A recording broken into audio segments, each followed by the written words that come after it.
This is Umar Ahmed for IFL TV in association with MTK Global. We're in Diriyah, Saudi Arabia, not America, not the UK, not Mexico, in Saudi Arabia.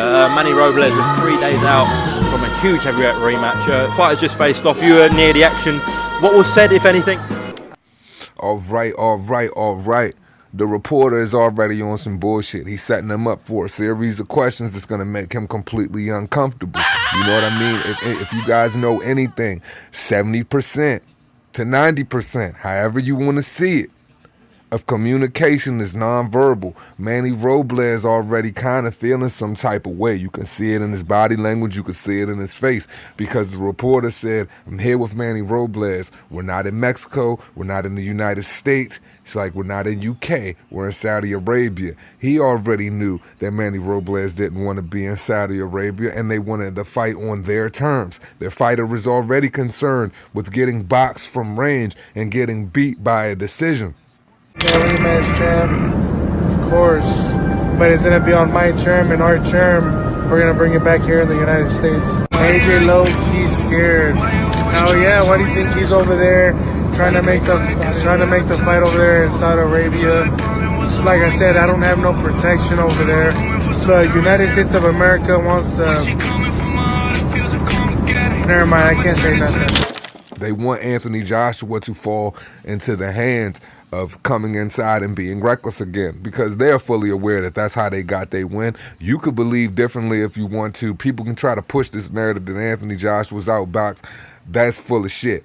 But I'm going to show you all of these things. You know what it is. What was said when they did the face-off? I don't know. I don't know what was said, but at the end, it doesn't matter, really. You know, what matters is what's going to happen come Saturday night. All the talk has been about, Anthony Joshua looks slimmer. Obviously, that's visible. We've seen that today. In terms of Andy Ruiz, he didn't have a full camp in the first fight. He's had a full camp in this rematch. He's been in the ring with Anthony Joshua now. So are we to expect a much better Andy Ruiz on December 7th? Now, before Manny Robles go ahead and answer that question and try to make it seem to you guys that Andy Ruiz did not have a full camp training for Anthony Joshua. His mindset might not have been Anthony Joshua because he was fighting Alexander Dimitrico, but Alexander Dimitrico was 6'4" to 6'6", is a statuesque fighter like Anthony Joshua. So he really had like 15 weeks of camp, and he just finished the fight. The Dimitrico fight was only out of that fight for maybe a week or two, if that, before he got into the Anthony Joshua match. So all of this shit about Andy Ruiz was over prepared. And when you the champion, the unified champion, and the way Andy Ruiz talked about looking up to Anthony Joshua, clearly, if you are a fighter in the heavyweight division, you are thinking on how to beat the champion, you are studying the champion, you are watching the champion's moves 24/7, because that's what it's about, getting his spot. That's what we work for, exactly. I mean, we put in 3 months in the gym, 12 weeks, and we're hoping to be able to perform and to pitch a shutout come Saturday night and give a great performance to all the public. Andy's prepared himself well, extremely well, I should say, mentally, physically, so we're ready for the challenge. Interesting you say extremely well, because a few weeks after the fight, etc., we saw Andy new cars, new houses on Instagram, living a great life, and there was so much speculation about, is Andy motivated for this rematch? He's made it now, he's got the money, he's got the belts, but you're telling me that it's been an even better camp and he's even more motivated going into this rematch? Absolutely, it's been a better camp. We've had much better sparring. We have more time to prepare, to develop a better game plan, a good game plan. We understand that Anthony Joshua is going to come in and try to obviously regain what he lost and regain those belts, but it's our job to make sure that doesn't happen. It's no secret that Anthony has brought in new people into his training setup, Angel Fernandez notably. People in boxing are saying he's probably going to try and keep it long, use his size advantage and the distance to win this fight. But is it as he's going to want to switch his style up? It could be beneficial or not, but we don't know until December 7th. Now, if a motherfucker want to scream weakness, all you got to do is listen to the shit that they talking about, listen to how they answering the questions and everything else. People are very how are you going to be fearful of skill? Because He completely didn't even use his skill in the first fight. He boxed you at range in the first fight. He really boxed your head off. People trying to say he lost the first 3 rounds. Y'all were just feeling each other out for the first 2 rounds. He boxed your head off, came inside with his first combination. He knocked you the fuck out, and then he overshot his load, and you got a lucky tap on the side of the head. So now everybody trying to treat you like you the man. I'm not gonna sugarcoat this shit. So yeah, be fearful of getting your fucking fat ass head boxed off the ring. And I ain't hating on you because I like you, but you sound crazy and you sound mentally weak. But I'll digress. It's easy saying that, but is it as simple as that, Manny? Well, I mean, he's got his own game plan, and we have, as you said, my feeling is that he's going to try to use the reach advantage, the height advantage, and our job is to get on the inside. Nothing's going to change. We're gonna we'll pressure Anthony Joshua and take that mid-range away from him, and then make sure that we get on the inside and do what we did the first time. This is the 8th round. For us, this is the way we see it.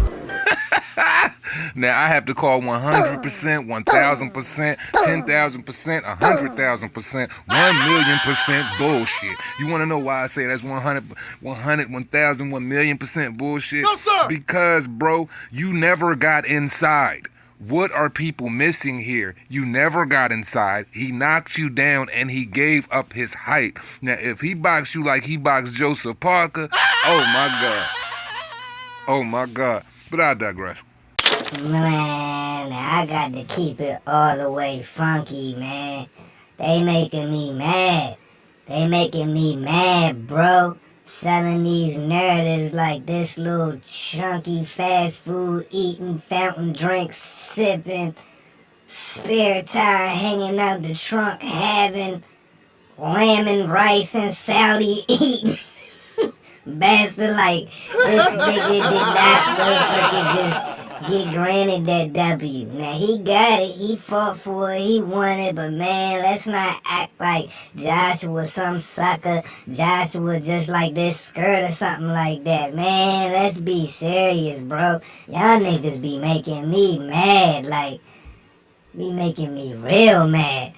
This is the 8th round of the last fight. You know what I mean? So we have to.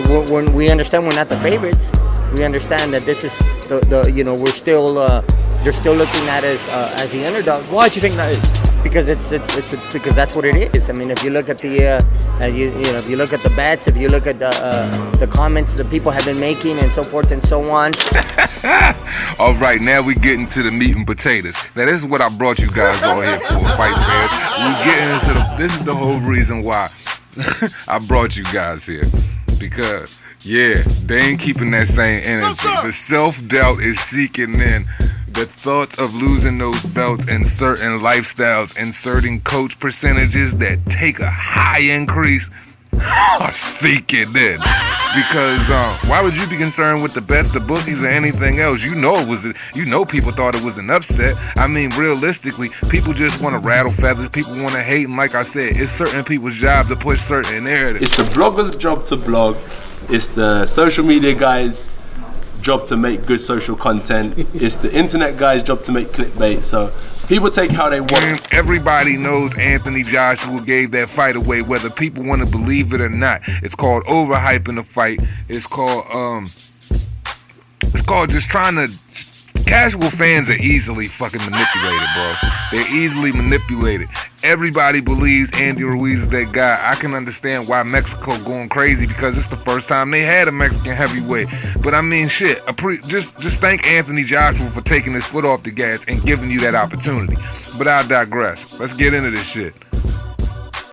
Just being here, obviously in Saudi Arabia, it isn't.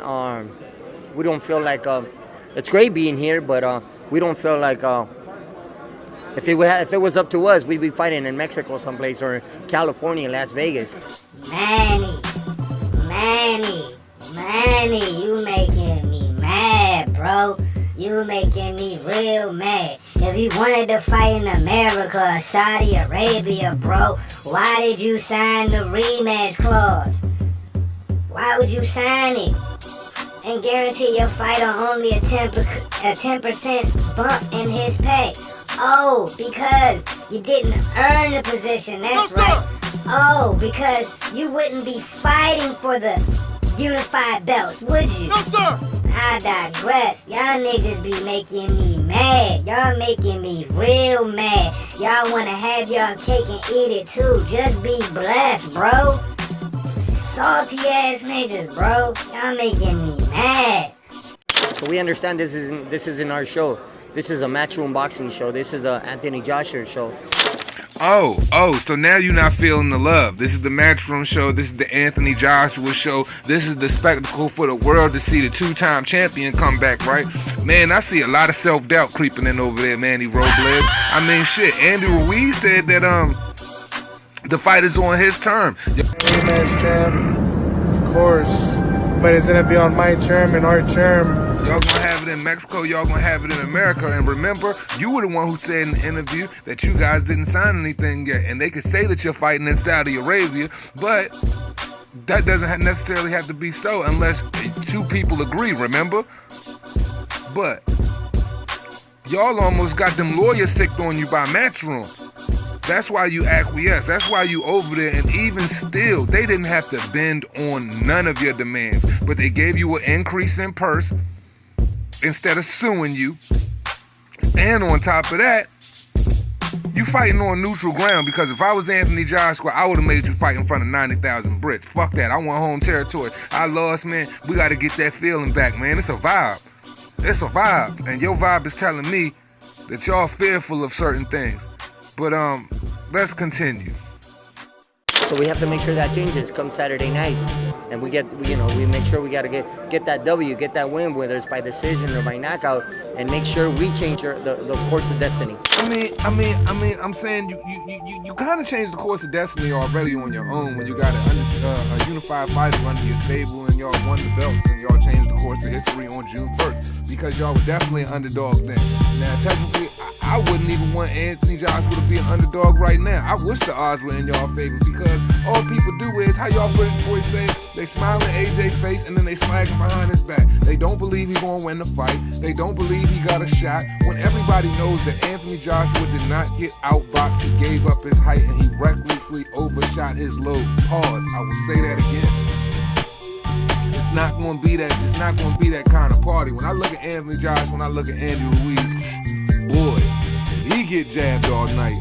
Ouch. Considering it is a Matchroom show and Eddie Hearn's putting it on, Manny, I do want to ask you, are you completely satisfied with the officials, judges, etc. that have been stated for fight night? Let's hope so. I mean, let's hope that we get a fair shake, right? Let's hope that if the fight goes to a decision, may the best man win, and we hope we don't find any controversy in the fight, right? Let's get it again. Once again, let's hope that we get a fair shake if it does go to a decision. If not, then hopefully we'll be able to be the ones to get that knockout, right? I mean, but we're prepared for whatever happens. You know, we prepared for 12 rounds. Oh, see, now you truly understand what it is, man. Once again, they're trying to shift the narrative. They're trying to make you believe that they're not going to get a fair shake, hoping that it comes down to a decision. But my whole thing is this: you knocked him out, correct? You outboxed him, y'all did all of these things, so why would you be talking about 12 rounds or a decision anyway when you knocked him out?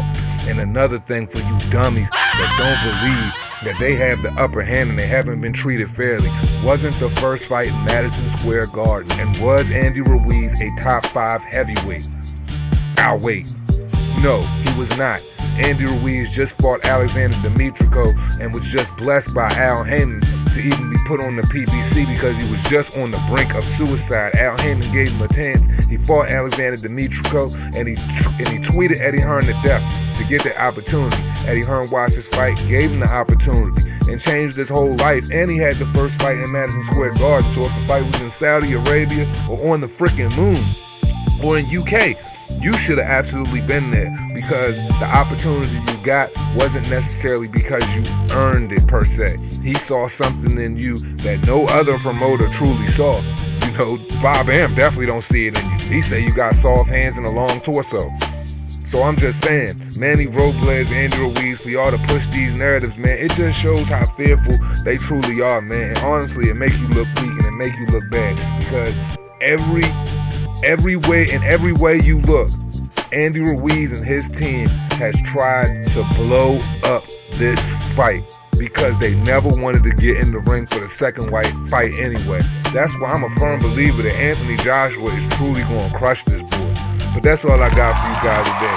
As we always say, it costs you nothing to pay a nigga no mind. Man, put your grown man pants back on, take them skirts off, man. This is going to be one of the most spectacular fights in history with a dynamite card. And Andy Ruiz, you are officially a part of that. So I don't even see why y'all talking so crazy anyway. Respect.